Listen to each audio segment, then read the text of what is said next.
ପ୍ରତିଷ୍ଠା ଉତ୍ସବ ତା ସହିତ ଗର୍ଭଗୃହରେ ସ୍ୱୟଂ ସ୍ୱୟଂପ୍ରକାଶଙ୍କର ଲିଙ୍ଗ ପ୍ରତିଷ୍ଠା ନିଶ୍ଚିତ ଭାବେ ଆମ ସମସ୍ତଙ୍କ ପାଇଁ ଏକ ଅଭିନବ ବା ଏକ ସୁନ୍ଦର ମୌକା ଯେଉଁଥିରେ ଆମେ ସାମିଲ ହେଇକରି ତାଙ୍କର ଏ ସମସ୍ତ କାର୍ଯ୍ୟକ୍ରମକୁ ଦେଖିପାରିବା ଜାଣିପାରିବା ଏବଂ ନିଜେ ସେଥିରେ ଭକ୍ତ ଭାବରେ ସେଥିରେ ସାମିଲ ହେବା। ଯିଏ ଘଟ ଆଣିଛନ୍ତି ଯିଏ ଘଟ ଆଣିଛନ୍ତି ତ ସେମାନଙ୍କର ନିଶ୍ଚିତ ଭାବେ ସୌଭାଗ୍ୟ ରହିଛି ଏବଂ ଯେଉଁମାନେ ଆସିଛନ୍ତି ଏ କାର୍ଯ୍ୟକ୍ରମକୁ ଦେଖିବା ପାଇଁ ଏବଂ ସେଥିରୁ କିଛି ଆଧ୍ୟାତ୍ମିକ ଚେତନା ଗ୍ରହଣ କରିବା ପାଇଁ ନିଶ୍ଚିତ ଭାବେ ସେମାନେ ମଧ୍ୟ ପ୍ରକାଶଙ୍କର ଏ କାର୍ଯ୍ୟକ୍ରମରେ ଆସି ପହଞ୍ଚିଥିବାରୁ ସେମାନେ ମଧ୍ୟ ଭାଗ୍ୟବାନ। ତେଣୁ ସଦା ସର୍ବଦା ଭକ୍ତ ଏବଂ ଭଗବାନର ଯେଉଁ ସମ୍ପର୍କ ରହିଛି ଭକ୍ତ ବିନା ଭଗବାନ ନାହିଁ, ଏ ଭଗବାନ ବିନା ଭକ୍ତ ନାହିଁ।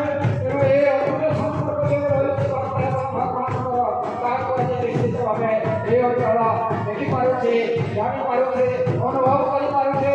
ତେଣୁ ଆସନ୍ତୁ ଆପଣମାନେ ବର୍ତ୍ତମାନ ଏଇଭଳିଆ ଏକ ସୁବର୍ଣ୍ଣ ମୁହୂର୍ତ୍ତ ଆସି ପହଞ୍ଚିছে ଜଳାପଳସା ମାଟିରେ ଏବଂ ଯେଉଁଟାକି ଆଗରୁ ଆମେ କହୁଛୁ